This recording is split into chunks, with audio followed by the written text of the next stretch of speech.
I'm Sonya Morton Firth, and you're tuned in to the Sonya Morton Firth Show. Today, my guest is Ian Young, speaker, author, founder of recovery clinics and sober services global in the UK and in Thailand. In his past life, a squatter, raver, DJ, and addict, injecting heroin, cocaine, as well as being an alcoholic. His life then revolved around setting up raves in the UK and dodging prison. Ian now touches the lives of thousands of people, offering lasting recovery for those struggling with addictions.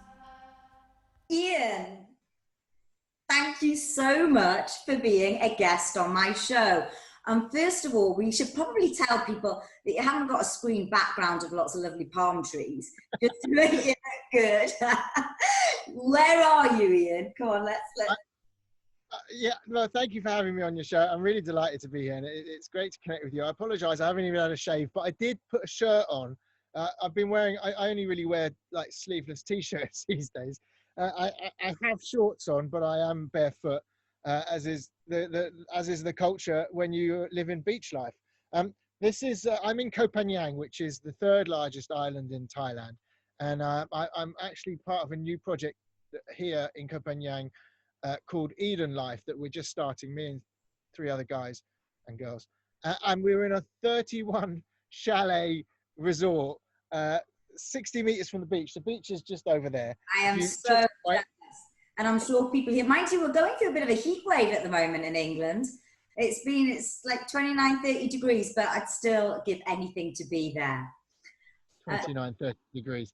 That's what I sleep in. Yeah. I'm in Thailand, in southern Thailand. I've been living in Phuket for the past year as well. The weather is 31 to 35 degrees during the day, and at night it goes right the way down to 25, 26. That's you just what an awful life! What an awful life. I believe that we create the life that I chose to create this life. We talk about vision boards and we talk about goals and all this stuff. And I've always been someone that's reached for what can I have next to make my life feel better.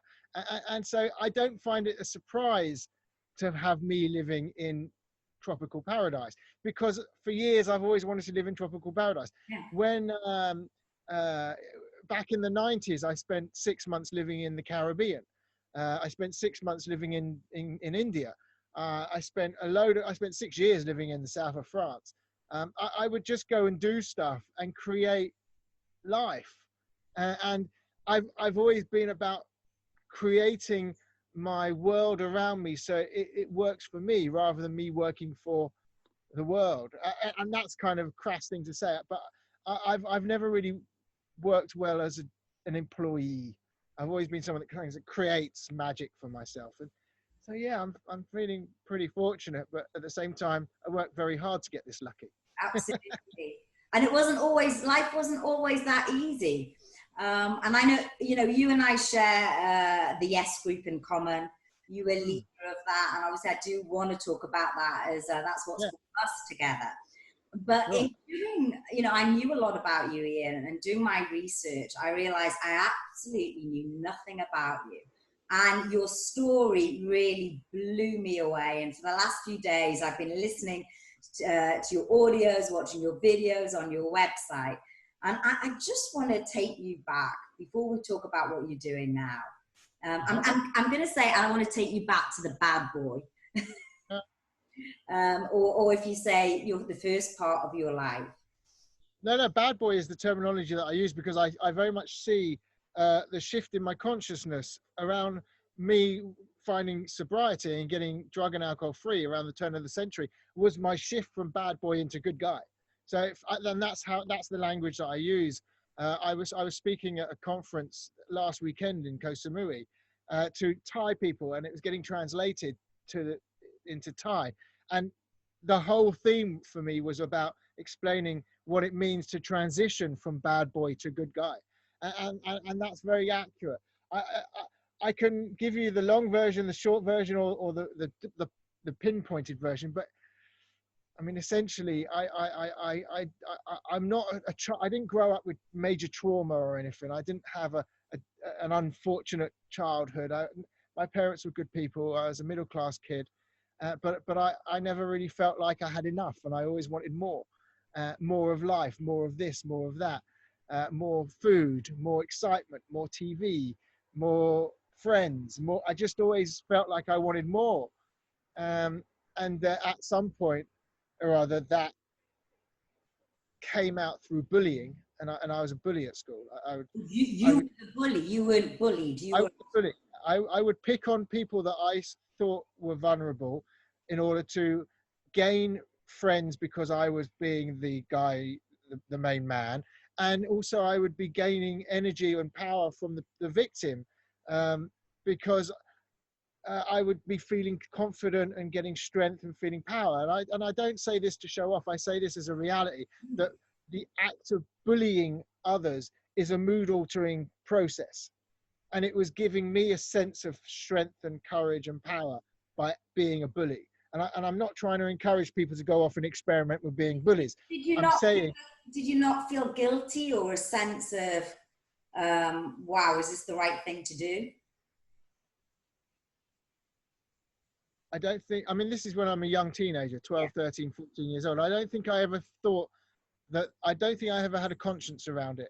I do know that that other people from older years would bully me, and therefore it was a learned behavior.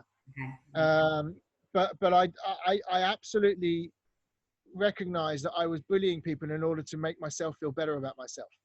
It was a process of mood altering behavior. And that went on until I really, I mean, I started drinking. I was quite a late starter.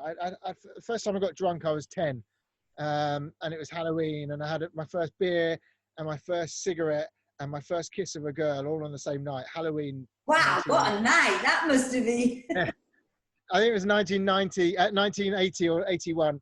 And I remember thinking, oh, this feels good. Drink, smoking, girl. And so it's quite. Out of those, which one did you prefer? Which one sticks in your mind the most?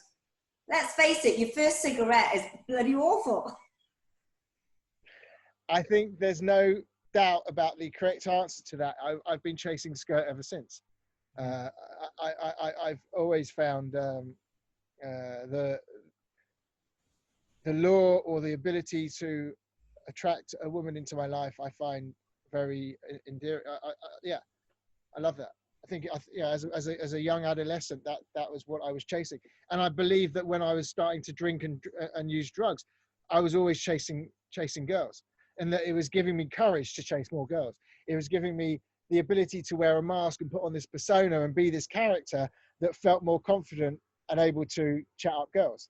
And I think it's always been that. It's always been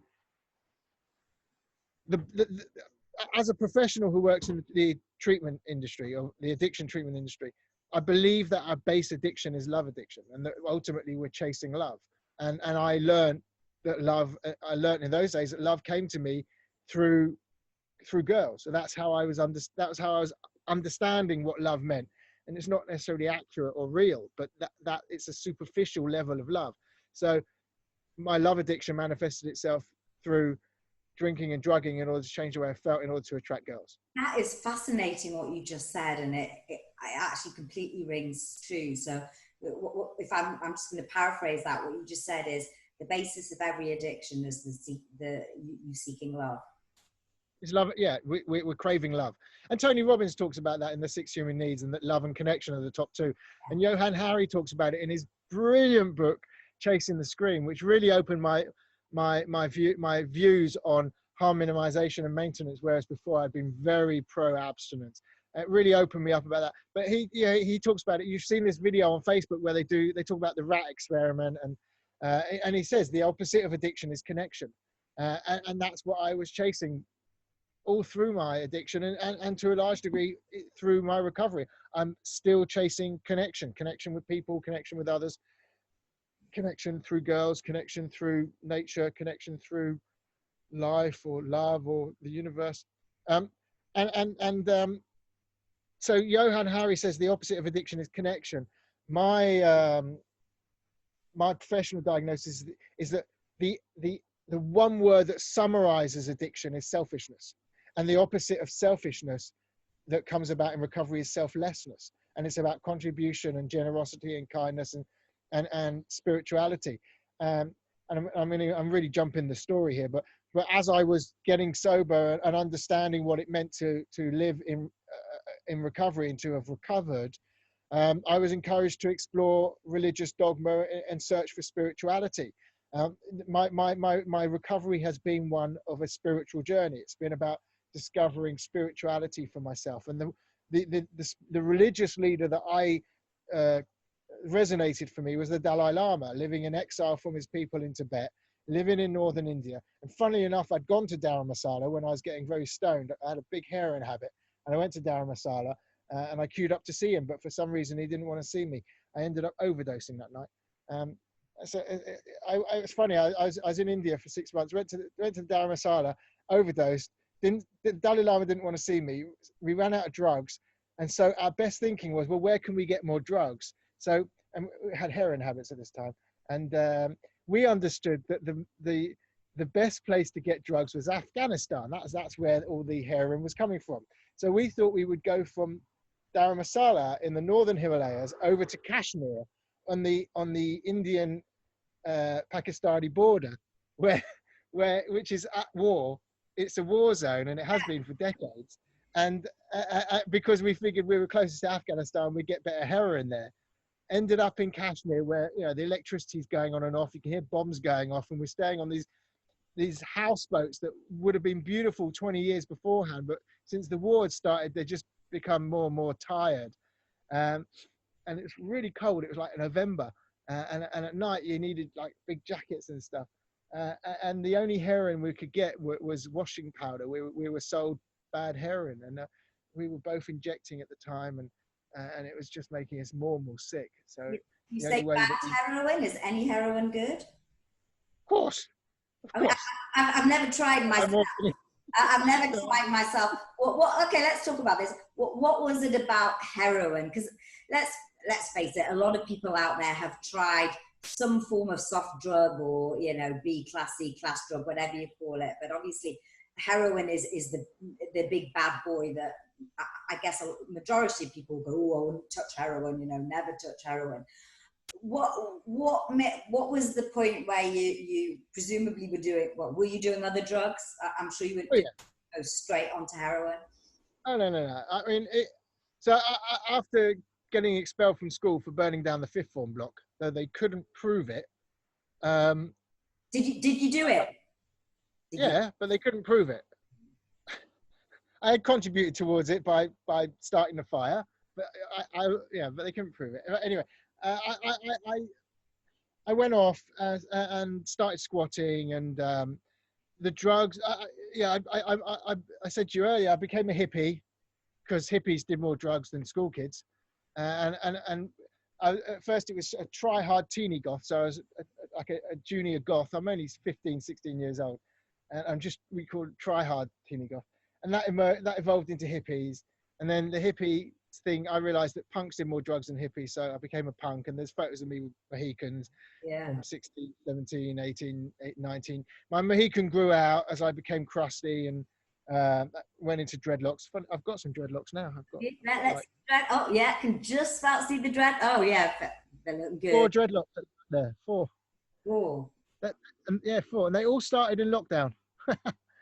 that one there began the very week of lockdown, so it's my lockdown dreads. And I had dreadlocks back when I was 19 that went down to my arse, and ultimately I'm doing lots of psychedelics and amphetamines, essentially acid, mushrooms, DMT, experiential psychedelics, lots of that. I had a big reputation in London as a LSD king.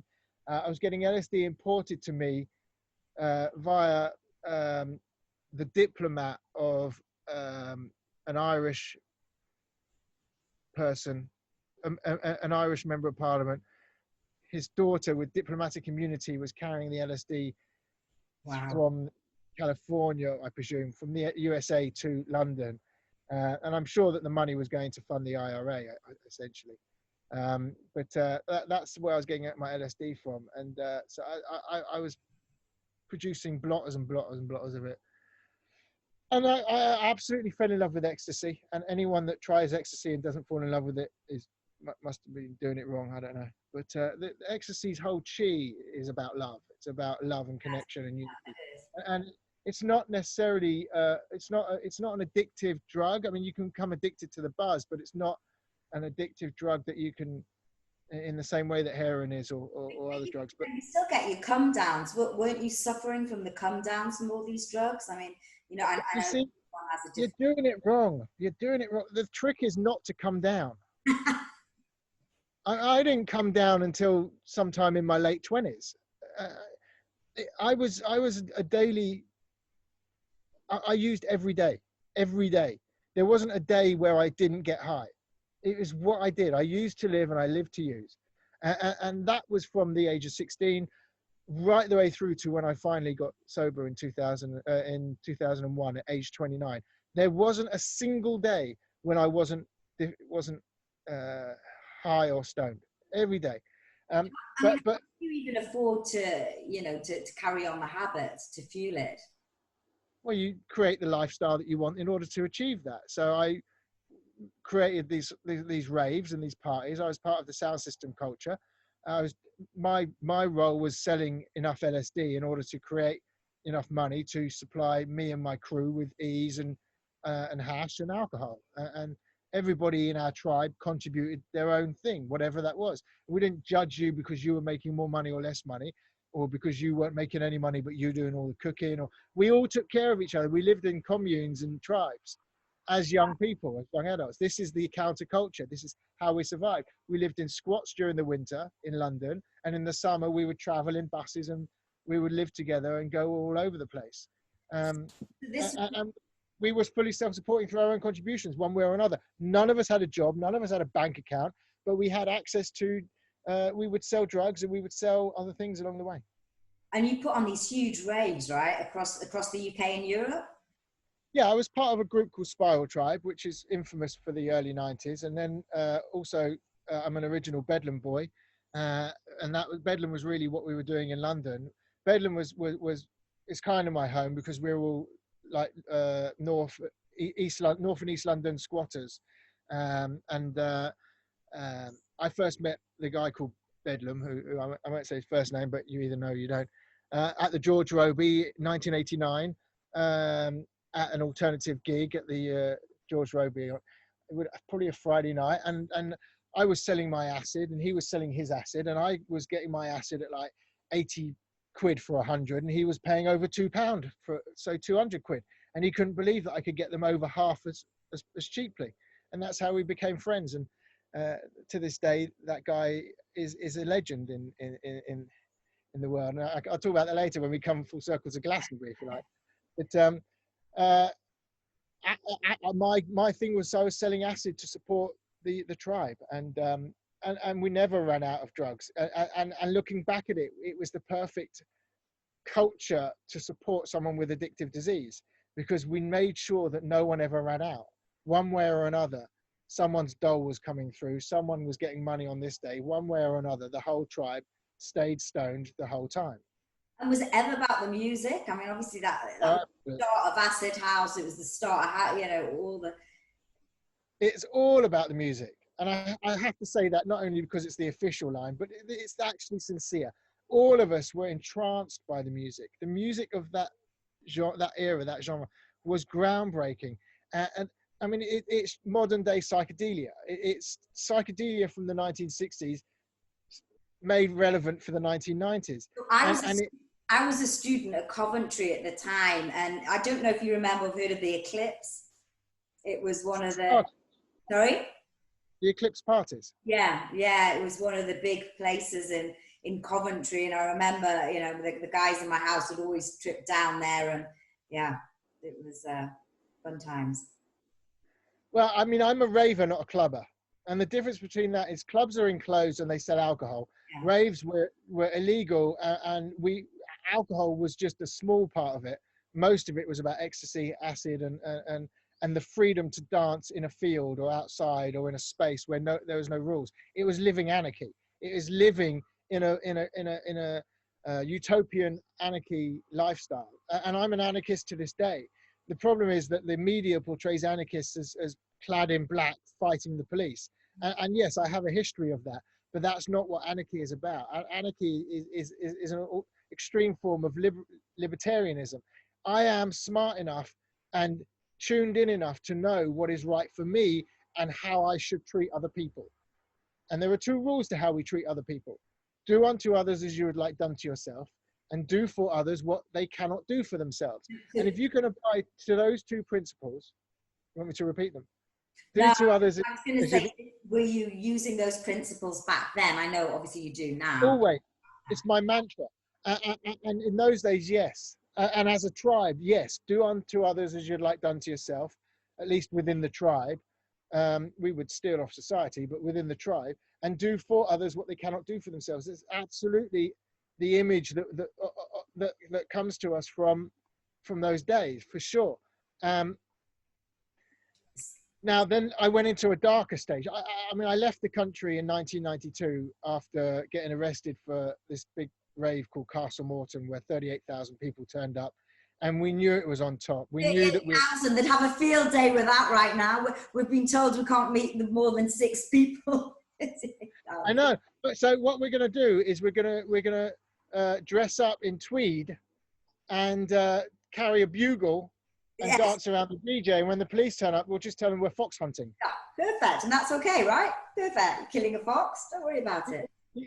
The hypocrisy of this government to legalize gatherings of more than 6 if you're fox hunting, it's just alarming. Things become a joke. I mean, I really don't think they know what they're doing. But yeah, absolutely agree with you. It's yeah, but we can get on. That's a whole other topic.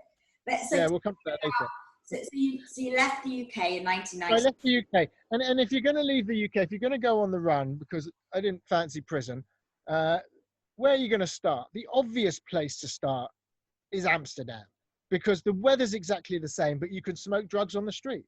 So I ended up in Amsterdam. That first night, I was there with nothing. I scraped together a cement sack and a bread sack and used that as a blanket, and I was cold. So I realized that I was cold. And so by night 2, I had 7 blankets. You know, I'm a survivor and I figure out how to survive. So as I'm there building a world around me, I ended up going to Berlin, had a great time. This was shortly after the wall had come down. I was squatting in East Berlin. And in those days, if you wanted to squat in Berlin, you needed to get a license to squat. You couldn't just break into somewhere. You needed to have permission. So we got a license for our squat. It was actually an old factory. You actually can get a license to squat? In those days, I don't know how it is today, but in those days you had to have a license. Otherwise you'd risk getting evicted. And the police in Germany were far more hardcore than the police in, because they were used to the Russian dominance. So we were actually squatting an old factory that they used to manufacture Gestapo uniforms. And we had painted it yellow and black check, so it was like a chessboard, yellow and black, and we had a license to put on parties Wednesday, Friday, and Saturday, and that was the permission given to our squat. And then down the road there was our friends in Mutoid Waste, who were putting on a festival on Charity, which was the no man's land between Checkpoint Charlie and the River Rhine, and it's actually where the original Reichstag sat before Hitler and his goons burned it down in 1936 or something. And that's how he took power, by blaming the burning of the Reichstag on the communists, and therefore getting endorsed by not the Tsar, the Kaiser, to take over parliament. And that's how he came to power. So the Reichstag was the original German parliament, and we were putting a party on there. And that was where I met people like Sven Vath was there, and trying to remember all of their names, but loads of great German trance DJs that you'd know. This was their era. This is 1992. The police came down one night and shut us down. I remember them marching down like a battalion, and they were in pairs. Like a battalion of 12 was 6 pairs, and each pair had a different weapon. Yeah, some had cattle prodders, some had hammers, some had guns. It was just crazy. But the crazy story from that era was when I chose to leave Berlin. I left with a guy, a Welsh guy called Nigel, and we went and drove out. Being a Welsh guy. A nice guy. We went and drove out and stole a big Mercedes box truck, and then drove this Mercedes box truck out east to escape Berlin. And he knew a place. He parked up in this place, and it turned out the place that he had chosen to park up was a Russian military base. Now, the East Germans were retreating at this time. Glasnost had arrived. They were having a whole change of consciousness. So it's after the fall of the Soviet Union, but it's the early days of Russia. And so the Russian army was still there, but it was retreating. And there was piles and piles, as high as a 2-story house, of different Russian army gear. So there'd be a pile the size of a house of Russian boots, a pile the size of a house of Russian hats, a pile of size of a house of Russian army shirts, whatever it was. And this went on for, I don't know, as far as you could see. And we open up the back of the truck, and inside the truck there's like a few hundred office chairs. And we don't want to take these office chairs with us. We just want to paint the truck and get back over into Western Europe. We're just there to paint it. So we empty all the chairs out of this truck, pile them up there, and during a break, I start walking up and down these piles, collecting army surplus gear for myself, some shirts, some shoes, whatever. Next year's wardrobe, right? You've got your whole my next wardrobe, absolutely.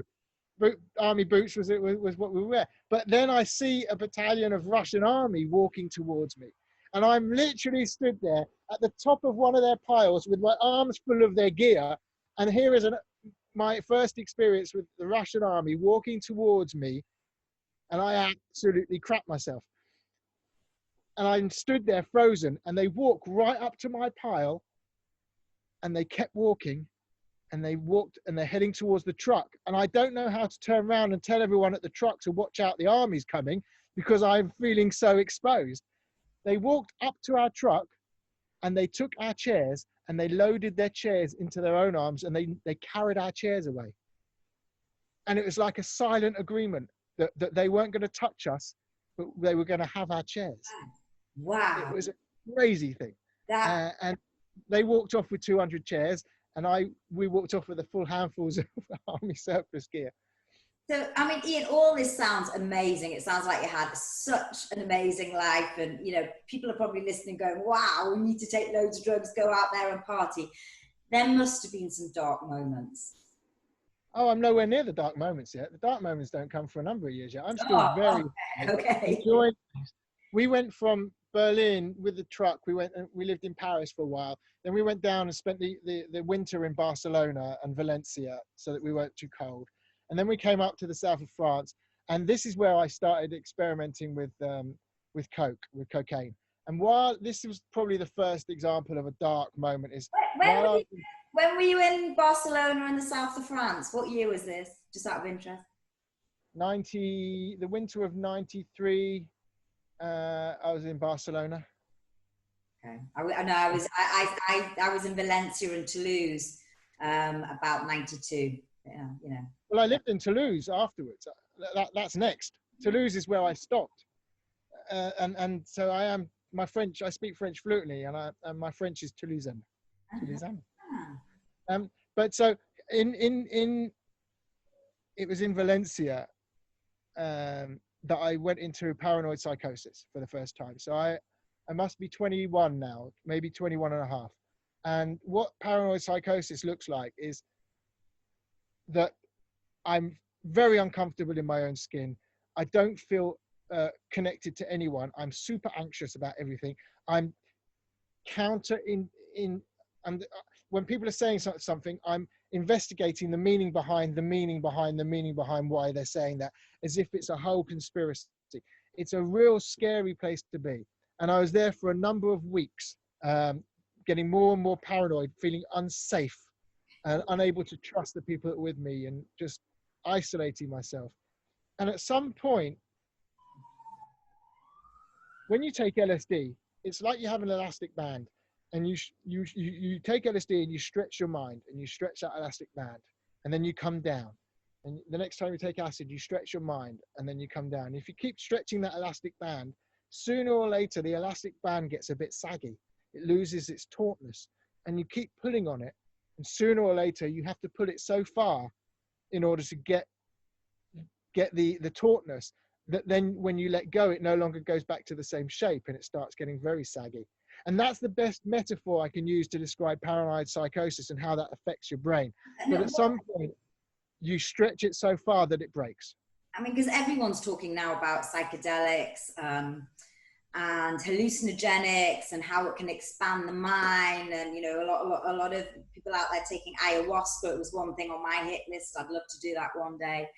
But where do you stand in all of that? Is it, I mean, obviously. Now or then, or, well, I mean, I'm a cosmic casualty. You are looking at someone that did 7 hard years of constant and daily psychedelic use. Constant and daily psychedelic use. I have expanded my mind. I've been on trips that have been out of this world. I've been to other planets. I've gone to the point where you meet Gandhi and Hitler, and you meet all these peace-loving people and these atrocious people. I've gone on that trip. I've gone on the various death trips. I've gone on the naked trips. I've done all of the trips that your friends will ever start talking to you about. Your friends will say, "Oh, I went on this trip and this happened." I've done it. I've done them. All of the big trips have kind of themes behind them, and over a period of time, you'll go through all these various themes. You know, I've been there, and I don't have any regrets. I don't have any regrets. But there comes a time where I had to realize that my mind was no longer sane, and that it affected me. I'd become paranoid psychotic, and my mind had been stretched so far that it had snapped. And on that day, I made a decision to never take LSD again. And from the day that I made that decision never to take it again, my mind began to heal. It was almost instantaneous. So since that day it would have been, God knows, like this early 1993, I haven't taken psychedelics since. I love and I respect them. And I'm not even trying to warn people not to take them, but I will say I cannot take them again. Yeah. I blew my mind in 1993 after 7 years of daily and constant experimentation. And I do love ecstasy. I absolutely do. And actually, ecstasy was the only psychedelic I'd taken. Actually, that's true. I just never took LSD again because I certainly never stopped taking mushrooms. I love mushrooms.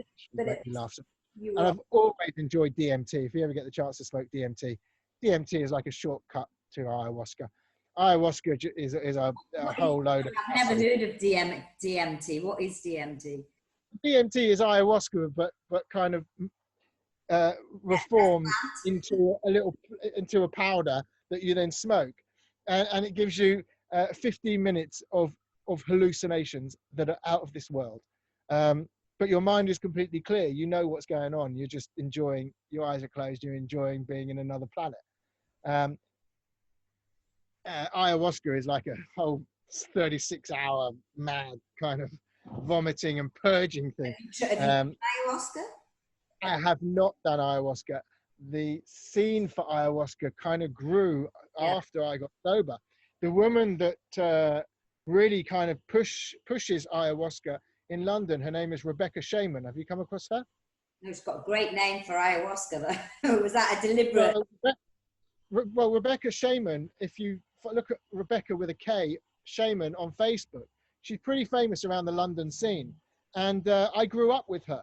And in her first book, she references me taking psychedelics as an inspiration to her deciding to go off to South America and explore shamanism and learn what the psychedelics were that they were taking in I think it was Peru. Certainly it was the Amazonian. And then from there, she's the big king on ayahuasca. But me and Rebecca were hanging out in our early teens, 13, 14, 15 years old. And whenever I run into her, we have nothing but fond memories of our time together. And funnily enough, when I got sober in 2001, I ran into her when I was like 30 days sober. and we hadn't seen each other in a few years. She gave me a copy of her book. She said, look, I referenced you and everything. And we rekindled a lost relationship, and I'm ever so fond of her. And I'm sure people that know you will know her. And it's crazy, the serendipitous of life and the people that come in and out of our lives throughout the journey. It is actually, it is crazy, isn't it, if you think of it that way? How do you think, I know you haven't finished your journey yet, but in terms of where you got to right now, how do you think that's benefited you today? Well, this will maybe upset some of your listeners, but I've experimented and explored and researched, in my understanding of the word research, lots of conspiracy theories. The whole ideas about the Illuminati and the dark state and all that kind of undercurrent stuff is nothing new. This isn't stuff that's just happened recently. We've been talking about this since the 80s. I was talking to people about this in the late 80s, and they had been clearly talking about it for decades. So it's nothing new, all that kind of stuff. But the context... I was just about to ask you what your views are on the conspiracy theories that are out there now with the COVID pandemic.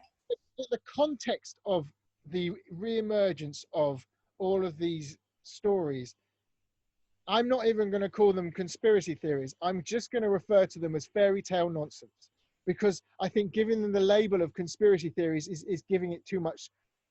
Is giving it too much power. These aren't conspiracy theories. These are fairy tale nonsense stories. The ideas that the opponents of Donald Trump, prominent Democrats, happen to be satanic baby killers, living off the blood of young children, which is an historic anti-Semitic story. They would blame the Jews when kids were getting lost, and they would say the kids were using the child's blood to make their bread.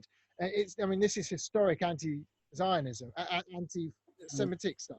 It's just regurgitated that and put it into a modern day spin. Then they're talking about famous Hollywood celebrities who happen to all be prominent Democrats, like Tom Hanks and Oprah Winfrey, as people that are somehow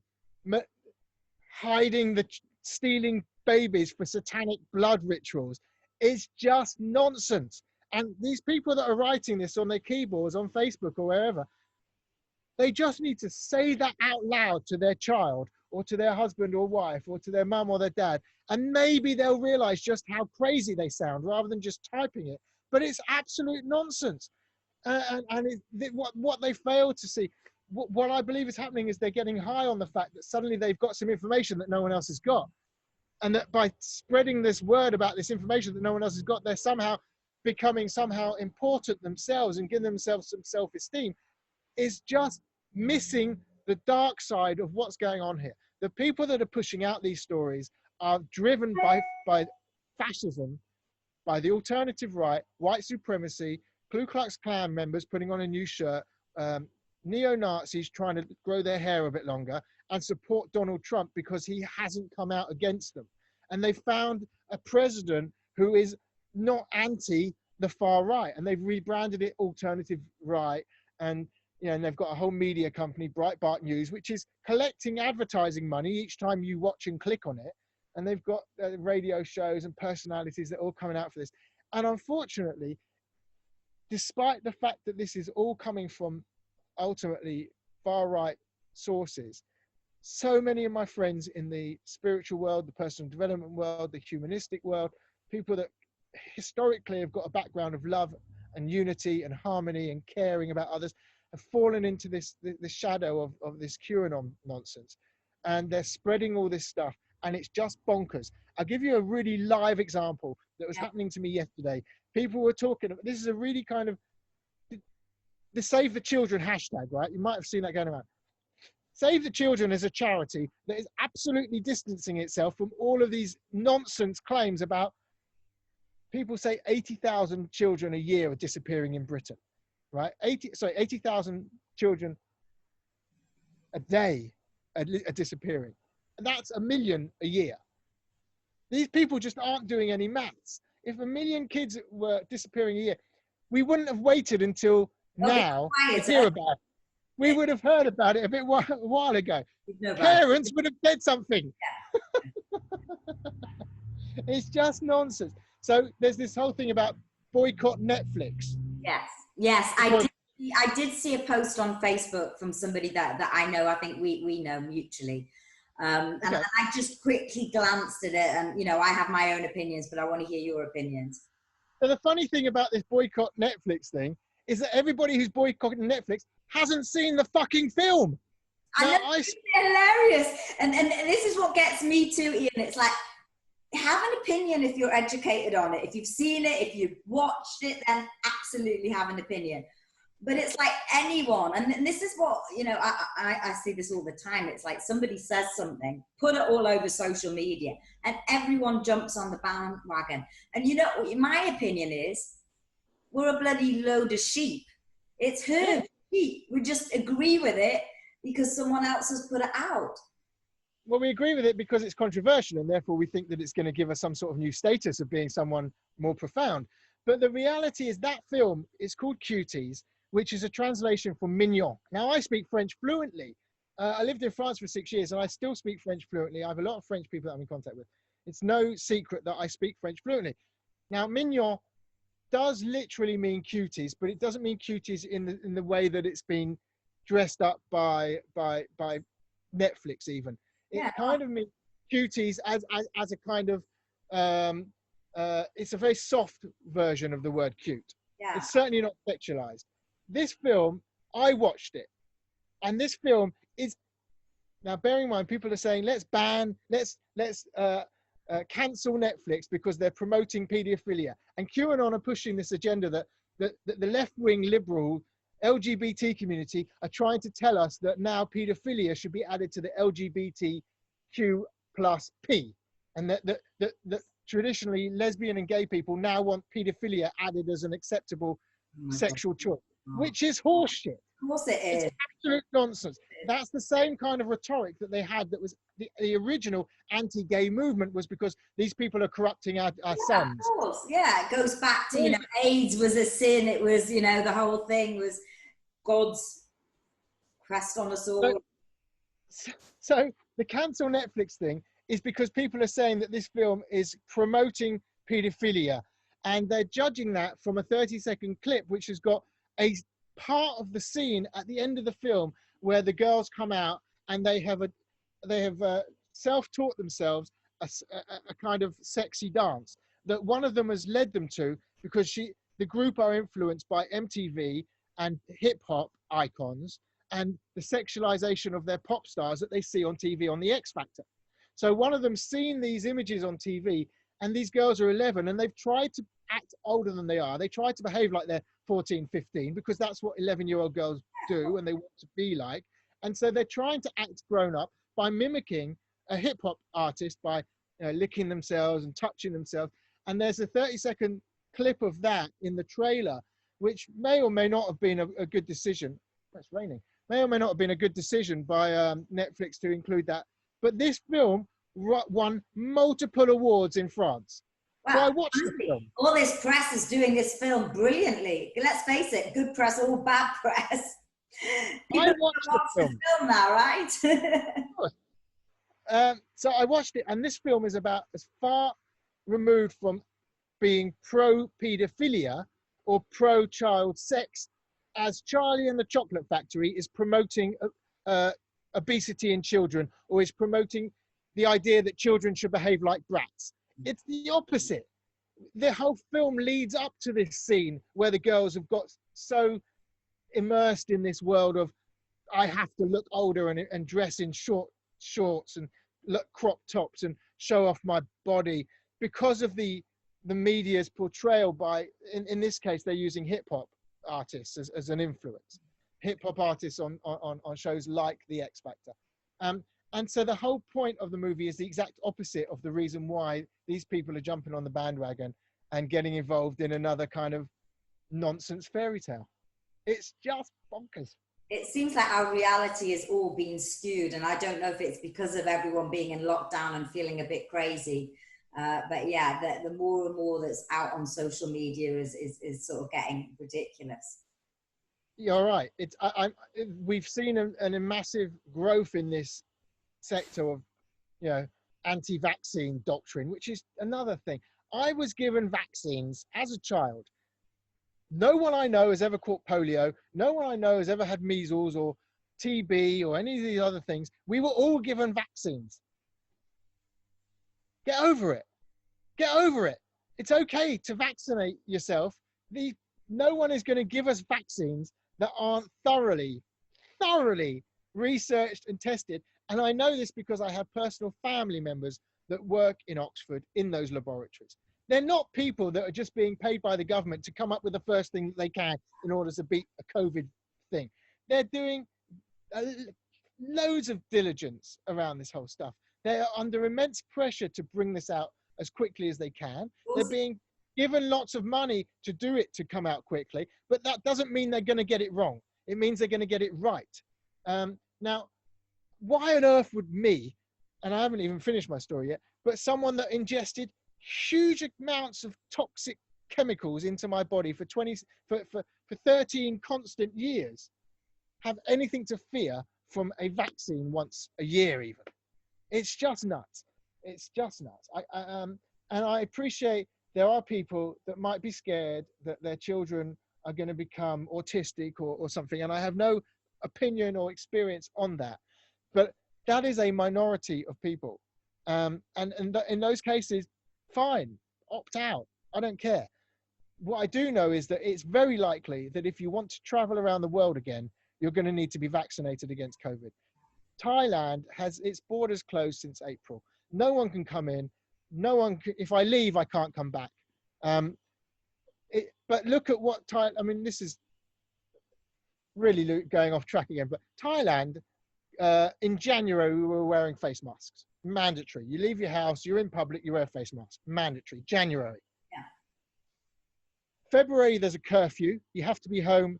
If you're a Thai person, you have to be home by 11. If you're a Farang, an expat, non-Thai, then the curfew was 8 p.m. Why did they differentiate? Because it was the tourists that were bringing the COVID in. It wasn't it was considered to be an imported illness. In March, we went into lockdown, which meant that all businesses were closed, everything, apart from essential things. The only places you could go shopping would be like local grocery stores. They have lots of 7-Elevens here. There were then at the end of March, they went into, at least in Phuket, they went into localized lockdown. And what that meant was that I couldn't even leave the village I was in. It would be like if you lived in Wembley, you couldn't go to Neasden, or you couldn't go to Harlesden. Yeah, so just up the road, basically. Localized lockdown. You couldn't leave there. You were shunned if you went out on the streets. I didn't dare go onto the main roads. I only went around my little cul-de-sac. I was running around my little cul-de-sac. I had to run 4 times around to do a kilometre. I was running 16 times around my block. Huh? Didn't that just drive you crazy? I mean, I've been fortunate enough to live in a beautiful part of London. I live in Richmond.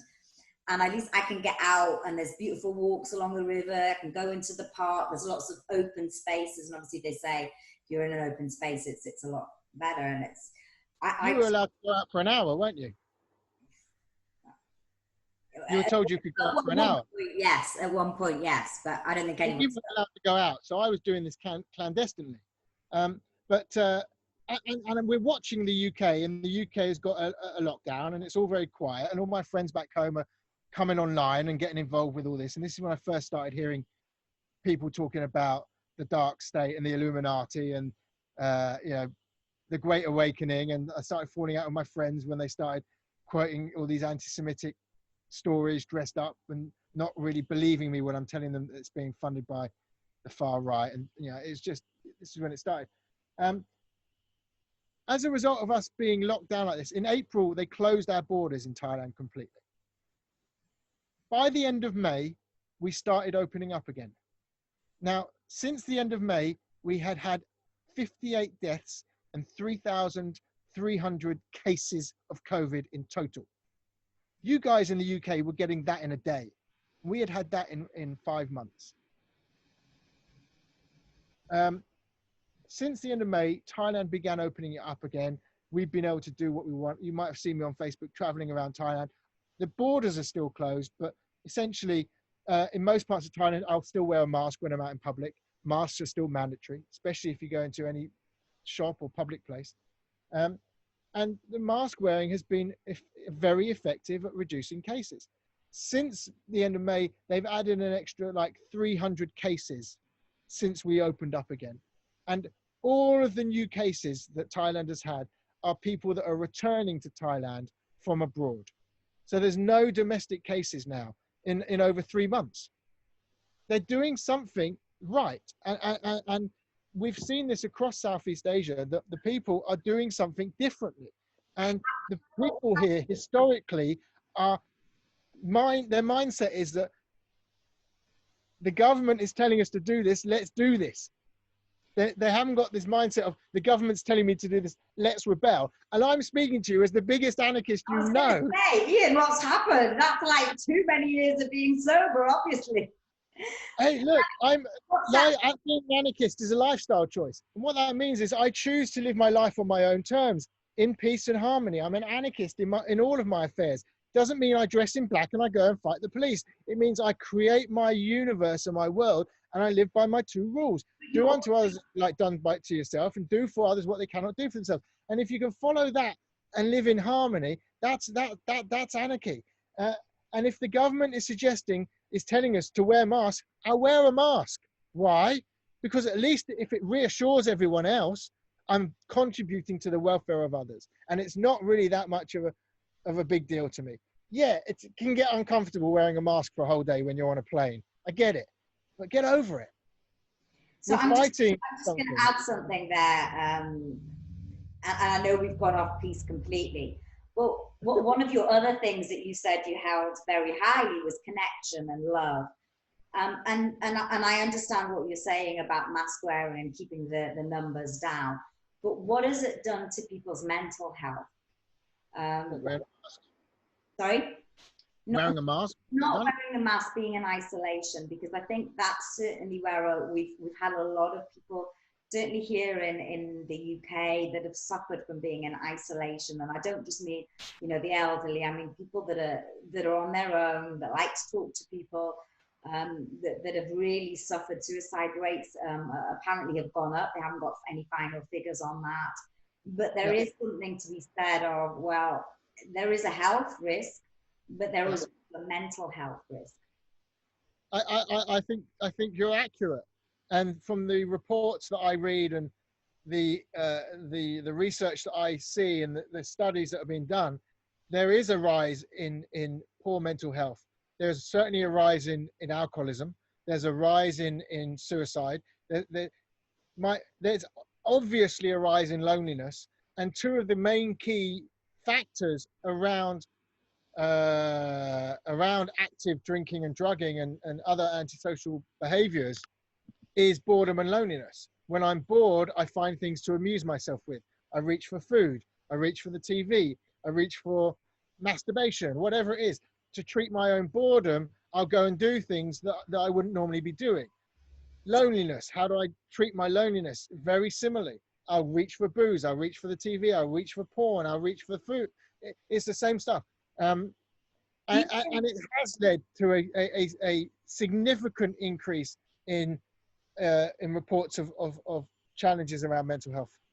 Do you think, and just getting back to alcohol, because obviously I know you're an alcoholic, a recovered alcoholic, and the UK, you know, we're a boozy nation, let's face it, and figures, I think they say has been about 30% on the up since lockdown. Everyone's turning to have a glass of wine or a beer or whatever. Now my views, and yes, I've had the odd more glass of wine than usual. And you know, you do think, oh gosh, am I getting to the point of, you know, becoming an alcoholic? Now, I'm alcoholic. Now, I would say that the 2, and obviously I want your opinion on this, but I think sometimes people just have to get through a period of time. Doesn't necessarily make them an alcoholic just because they're having an extra beer or an extra wine, because as you said, they're lonely or they're bored or they're, what do you do? First of all, you use the word that England or Britain is a boozy nation. Tell me a nation that doesn't describe itself as boozy. Yeah. Describe a race or a country that isn't using alcohol at this, anywhere. I can't think of one. You can name any country. Thailand is a good example. The Thai men hit the whiskey. The Thai girls, they drink a lot. Let's think of somewhere else. Everywhere, Scandinavia, big drinkers. Russia, big drinkers. Wine. France, wine. Italian, wine. We had a bad reputation in Europe, didn't we? We had a very bad rep in Europe, let's face it. We gave ourselves this reputation. Yeah. We gave ourselves this label as boozy Britain, but actually the whole world is drinking. To answer your question about whether you're an alcoholic because you've been drinking more during lockdown, no. What you've been doing is you've been, and I say you meaning generally, but generally people have reached for the bottle to treat their boredom and their loneliness. And that's okay. Once they start getting activities again, once they go back to work or they start doing stuff, they'll put the booze back down. 90% of the people that have increased their alcohol activity will go back to normal once they get their routines back in their life. So what are the signs of being a true addict? If there are, and I know this is an area you help greatly with your sober services. If there are families that are watching this and, little, their son or their daughter or their sister or whoever it is, they're worried about them, what are the signs that they should look out for? Well, the sign that you ask yourself, okay, is my drinking affecting my ability to have an emotional relationship with that situation? Where is my drinking interfering with me emotionally? So am I putting alcohol before my wife? Am I using more cocaine and neglecting my children? Is it affecting me at a level where my relationship with booze is becoming more important than my relationship with my family? That's what we need to ask ourselves. And for most people, it'll be, I'm just going to get drunk tonight. But it's when people are getting drunk every night and neglecting putting their kids to bed, that it's having an emotional effect on the people that they love. That's the kind of boundary for me. Where family members can see this in other family members intuitively know when drinking or drugging is affecting us. They might not even know that it's drink or that it's drugs, but they'll know intuitively that something is off kilter. The problem is that most family members will then become too scared to confront them, and they won't want to upset them. They might have experienced anger or rage or fury from their loved one when they've confronted them before, so they don't bother confronting them anymore. They just begin living in fear of that persona ever coming out again. And that is exactly where the addict wants their family members. The addict or the addictive disease within me wants my family to be scared of confronting me about my addiction so that they let me get on with it. Why? We have to ask ourselves why it is that people use drugs. And I think you asked me this earlier and we didn't get back to it. Why do I use heroin? Why do I love heroin? So when I came out of this psychotic episode in 1993, I was fed up with being out of control. But I found drugs that made me feel in control. And that's where my love affair with cocaine and heroin began. I found that when I used cocaine, it gave me a sense of power and control and energy. And I felt like I was the biggest person in the room. I felt like I was the most important. It gave me self-confidence. It gave me all the things I wanted about myself. And when I started using heroin, it gave me a sense of internal acceptance and that I loved myself. And it made me feel like I was okay again. It made me feel like everything was that I was important to myself. It gave me self-worth. Heroin gave me tools that allowed me to feel well. Allowed me to feel well mentally. And cocaine gave me the power to deliver that.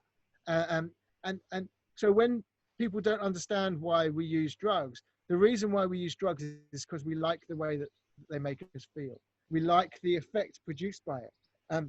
People fundamentally don't understand that. They think that they just see the crazy part of us acting out in psychosis, and they think, what the hell's wrong with this person? Why can't they see this? We can't see our actions because we're too busy immersed in our feelings and how the drugs make us feel wonderful. So when I'm getting pissed and I'm fighting someone, I feel great about the fact that I'm fighting someone.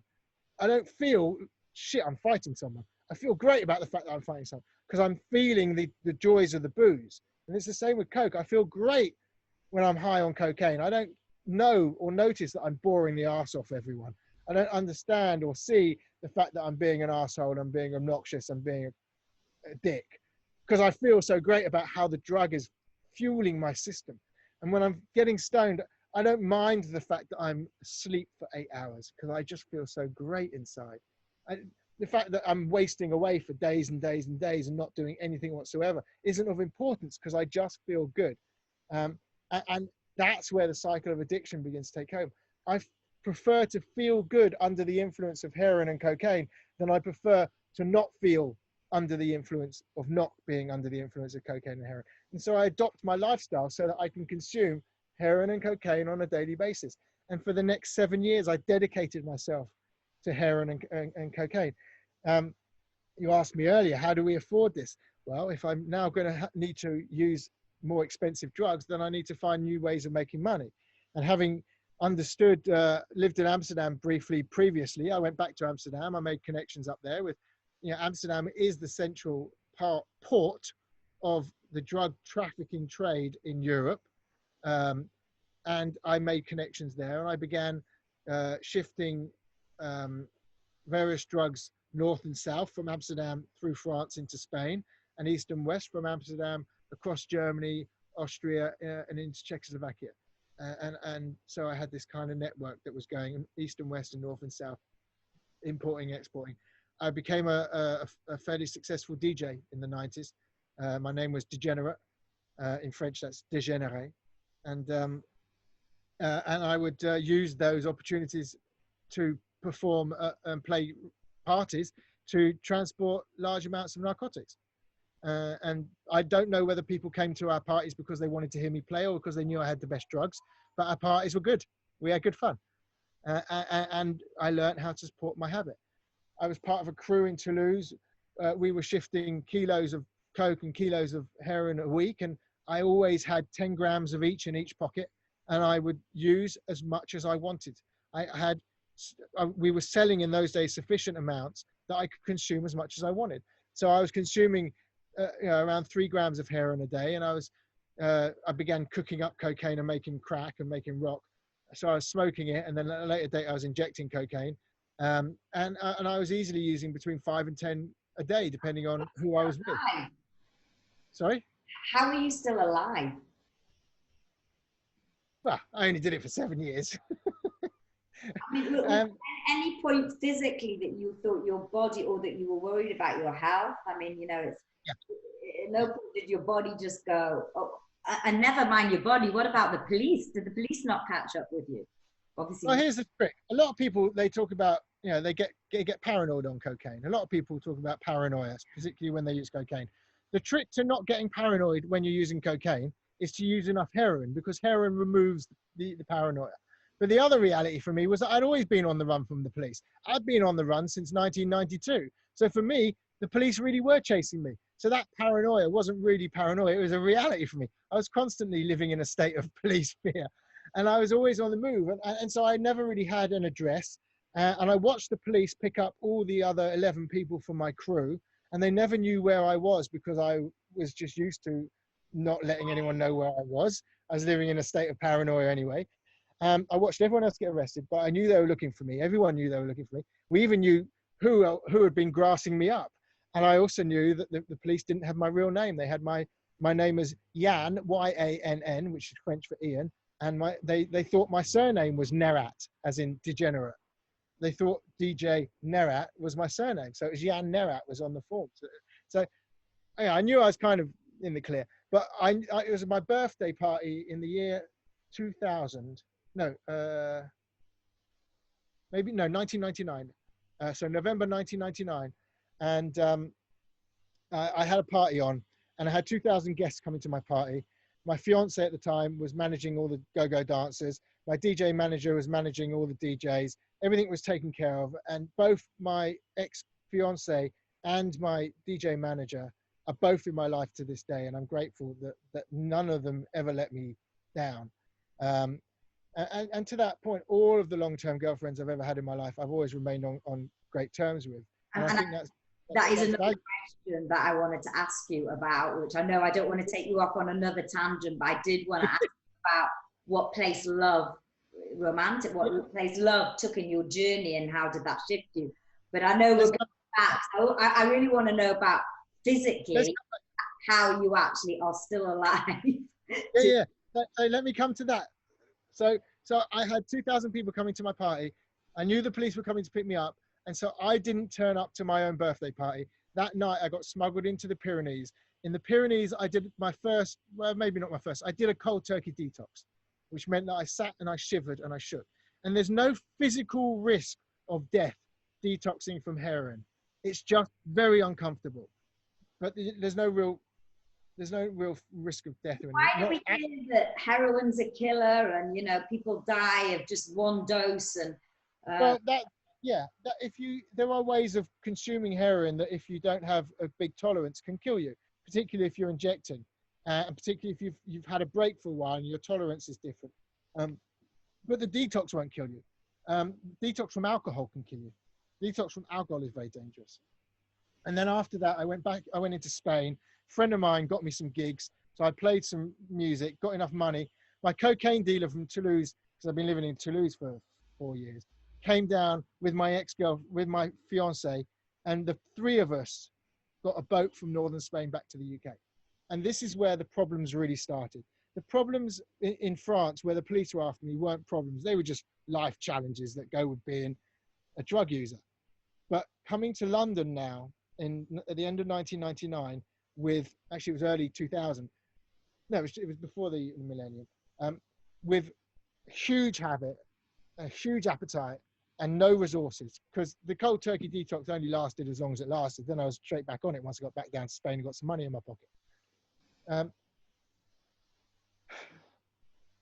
I'm in London at the end of the last century with a huge habit and no resources, no money, no one to buy from, no one to sell to, no one to secure cash from, and this is where I went into my dark period, and I'm 27 years old. And I started doing the things that I needed to do to get what I needed to get for the next £10 note, to go and buy the next rock or the next bit of heroin.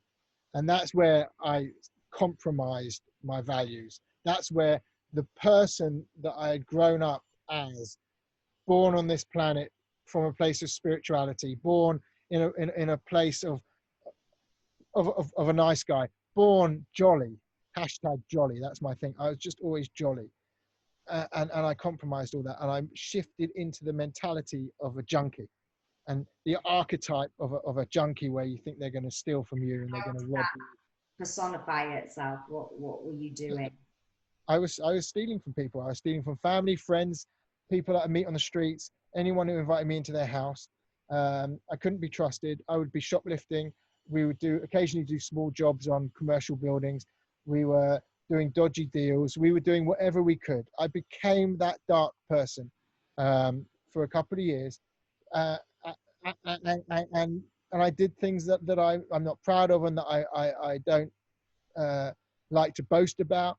And largely it was petty crime. There was no real harm physical to people apart from economical and maybe emotional, but I didn't do any violence. But I became, and this is what brings me to the end of my addiction, is I became a person that I couldn't tolerate. I knew that I could no longer tolerate the way I was behaving. I disliked myself more and more. I began to hate the way that I was seeing myself behaving towards the very people that loved me and cared about me, the way I manipulated them, the way I took advantage of it, the way I blagged money and took advantage of their love or their help, or when people reached out to me, I just took the piss. And I hated myself for it. And that self-loathing grew and grew and grew. And the insanity of this illness, of addictive illness, is that even though I hated the way I was feeling because of the way I was behaving, the only way I knew how to change the way I felt, so I didn't feel so bad about the way that I was treating people, was to do more drugs to change the way I felt. And in order to do more drugs, I needed to carry on doing those behaviors in order to rip people off to get money to go and do that. And that's the insanity of my addiction. I was acting against my own will in order to get what I didn't really want. So what was the turning point? What was the point at which you'd... So somewhere high on injecting cocaine in November of the year 2000. So a year after I'd got back, I'm in a yellow squat in West London with blood all up the walls from where I pulled my syringes out and just thrown blood all over it. I tell you the first inspiration, right? We had a hacked TV box, so I had Sky channels on a TV, and I used to watch 24-hour Animal Planet. I used to watch The Crocodile Hunter. And God bless his soul. Stephen Terry Irwin. Steve Irwin's brilliant. I love The Crocodile Hunter. But you know, he died. He died. So, yeah. He died before I got to meet him. He died before I got to thank him, because he inspired me to choose a different life. And because of his passion for animals, his passion for caring about essentially crocodiles, but animals in general, and the planet in general, and people in general, his energy and what he stood for inspired me to decide to make a change. Living in that dark squat high on cocaine, I made a decision to get clean and go to Australia and go and meet and volunteer at the Australia Fauna and Reptile Park. That was my decision. Wow. And then a whole load of things happened, and I ended up getting evicted again. I ended up in a rehab, and I'm really fortunate that the rehab that I ended up in was a 12-step treatment center, which promoted abstinence. And although I thought abstinence was a pretty severe way of treating my mild drug addiction, I was prepared to give it a go. Hope you enjoyed the show. Remember, there's a new interview out every Monday, so hit subscribe and like, and you'll get it straight into your inbox.